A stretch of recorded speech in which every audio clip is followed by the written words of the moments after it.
मैं आज लिख कर देता हूं, मैं मर जाऊं तब भी याद रखना कि अल्ताफ हुसैन भी इसी महाजन नजरिए के ऊपर आके काम करेगा, जब भी काम करेगा। अब मुत्तहदा के नाम पर अल्ताफ हुसैन भी काम नहीं करेगा। किसको काम करना होगा, किसको काम करना है? इलेक्शन को नताइज, इलेक्शन के नताइज सरकार बना सकती है, इलेक्शन के नताइज सरकार बना सकती है। लेकिन क्या लोगों के दिलों के अंदर अपनी सोच एजेंसियां डाल देंगी? इस महाजन नजरिए को लोगों के दिलों से निकाल के फेंक दोगे? तुम इलेक्शन का रिजल्ट बनाते रहो। इलेक्शन के रिजल्ट से क्या होता है? सबको पता है कि इलेक्शन के रिजल्ट्स कैसे बने थे और उन इलेक्शन के रिजल्ट्स की वैल्यू क्या है, सबको पता है। इस शहर में ना महाजन इतिहास से कोई किसी को रोक सकता है और ना इस महाजन नजरिए के फरोग को कोई रोक सकता है। और मैंने जिस तरह कहा कि मैं आपको लिख कर देता हूं और मेरा ये यकीन है, ईमान है मेरा, इस हद तक मैं कहता हूं कि मुझे कोई शक नहीं है कि जिसको भी आज पॉलिटिक्स करी। और फिर जिन लोगों ने मुत्तहदा के नाम पर काम किया था, मैंने उनसे कहा कि तुम दहकते हुए तवे पे बैठ के पंजाब से वोट लेके दिखा दो, मैं तुम्हें मान जाऊंगा कि तुम्हारी सियासत जायज थी। तुम्हें किसी ने वोट नहीं दिया, तुम्हारी जड़ें महाजर कौम के अंदर है। तुम इमली का पौधा लगा के आम खाने की कोशिश करोगे, कभी मुमकिन नहीं है। हमारी पॉलिटिक्स लसानी थी, हमारी कौम के हवाले से हमारी पॉलिटिक्स है।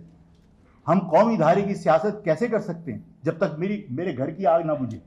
मैं किसी का खेत सैराब करने कैसे जा सकता हूं जब तक मेरे घर की आग ना बुझ जाए, मेरे घर के लोगों को हुकूक मिले नहीं? मैं पंजाब को जालिम के मजलूम कहकर उनके हुकूक की बात करूं, मैं पख्तूनों के हुकूक की बात करूं? यार, मेरे घर के लोग बेरोजगार हैं, मेरे घर के लोगों के साथ जुल्म और ज्यादती हो रही है। मुझे पहले अपने घर के लोगों के मसले करने। क्या आप अपने घर की लगी आग को छोड़कर किसी और के घर में उसके लॉन में पानी डालने जाएंगे? अकलमंदी है। यही बात मैंने कही थी। कोई शख्स तुम्हें तस्लीम करने के लिए तैयार नहीं है, सिर्फ तुम्हारा इत्तेहाद उन्हें मजबूर करेगा कि तुम्हें वो तस्लीम करे। तुम्हारा इत्तेहाद उन्हें मजबूर करेगा कि तुम्हारी वो इज्जत करे। तुम्हारा इत्तेहाद उन्हें मजबूर करेगा कि तुम्हारी कदर करे। तुम्हारे इंतशार को देखकर लोग हंसते हैं। और बाज़ औक़ात मैं अपने लोगों से, साथियों से कहता हूं, तोलो अपने आप को कि नफा तुम कमा रहे हो, तुम कुछ हासिल तुम कर रहे हो या गंवा रहे हो। छोटी सी मेरी तो बातें भी बड़ी मतलब छोटी छोटी और सादा सादा होती हैं ताकि लोगों को एहसास हो कि हाँ, ये दुरुस्त कह रहा है। कोई लगी लिपटी और कोई साइंस की बुनियाद पर मैं बड़ी बड़ी बातें नहीं कर रहा।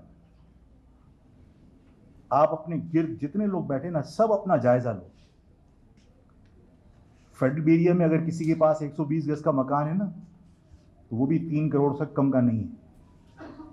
लेकिन पूछिए कि उनके बाप ने या उनके दादा ने ये मकान कितने हजार में खरीदा था।